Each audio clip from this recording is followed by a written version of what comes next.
LucyTrap.com.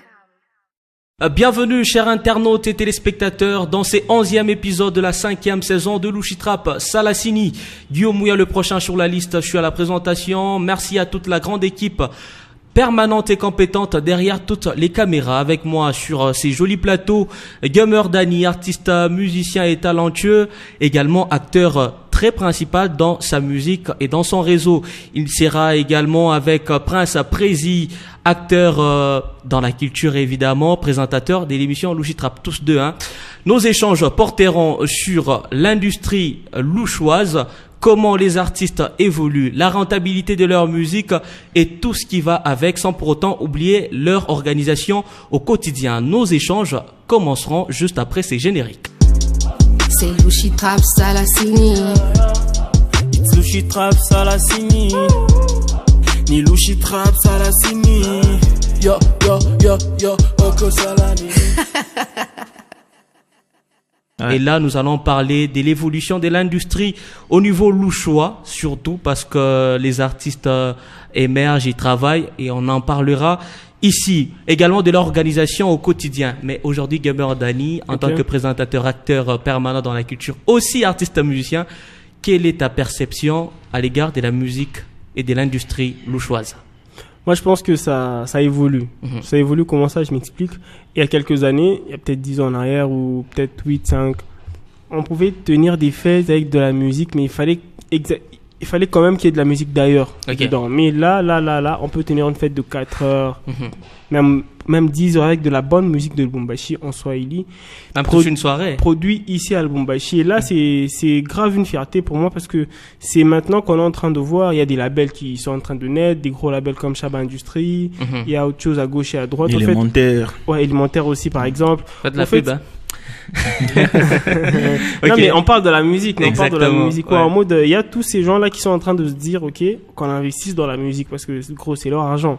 Ils peuvent mettre ça dans quoi ils veulent, mais ils préfèrent investir sur des artistes et dans la musique. Et là, pour moi, c'est une grosse fierté, quoi. Je reviendrai vers vous pour vous poser la question de savoir si c'est suffisant. Quelle est votre perception aujourd'hui de l'industrie louchoise? Je lui donne raison sur le fait qu'aujourd'hui, on peut tenir une fête, genre une manifestation avec la musique 100% louchoise, sans pour autant vouloir changer des playlists. Et surtout, il faut insister que c'est de la bonne musique maintenant. D'ailleurs, au LucyTrap, je suis avec de la musique louchoise. Tu vois? Genre, on met plus la musique pour faire plaisir à un artiste parce qu'il est là, qu'on mette sa musique, malgré qu'elle soit peut-être éclatée. Aujourd'hui, on a cette fierté-là de produire de la bonne musique à Lubumbashi.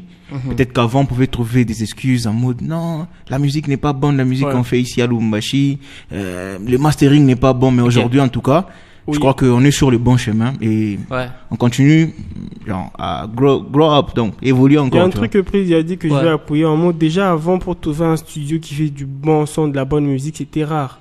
C'était cher. Et puis, en fait, c'était d'abord rare. Maintenant, là, les beatmakers sont assez ouverts d'esprit, ils créent des très bonnes prods. Au fait, on peut tout faire à Lubumbashi maintenant, tu vois, beau clip.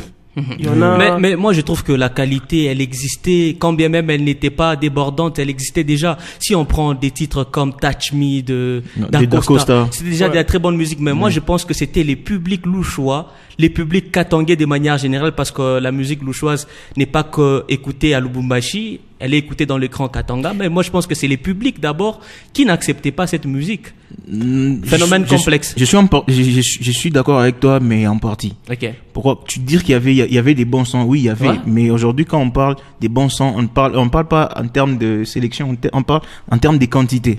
Aujourd'hui, tu vas trouver des sons des Majos, des sons des P-Son, même Liobi, Yvan Youssouf, ces sons qualitativement, c'est quelque chose, tu vois, et c'est produit en quantité. Avant, c'était rare de choper quelques sons. Il y avait quelques sons des gens comme Equalizer, Joe Kizzy, Patrick Wessé. Tu vois. Le rappeur ici que j'aimais beaucoup, j'ai oublié son nom, Amenofis. Amenofis. Il y avait quand même des gens qui faisaient de la bonne musique. Mais, par contre, ce que je dois dire par rapport à ce que tu as dit, c'est pas le public au fait. Le monde, il évolue. Il y a Dacosta Touch Me, c'était en 2009 si je me trompe pas. Non. C'était 2011, 2012.